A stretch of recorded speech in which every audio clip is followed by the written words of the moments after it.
ओंकार सतनाम करता पुरख निर्भव निर्वैर अकाल मूरत अजूनी सैभं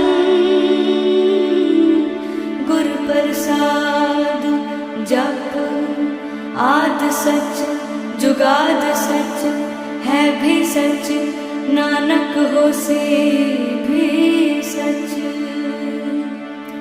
सोचे सोच न होवई जे सोची लखवार चुप्पै चुप न होवई जे लाए रहा लिवतार।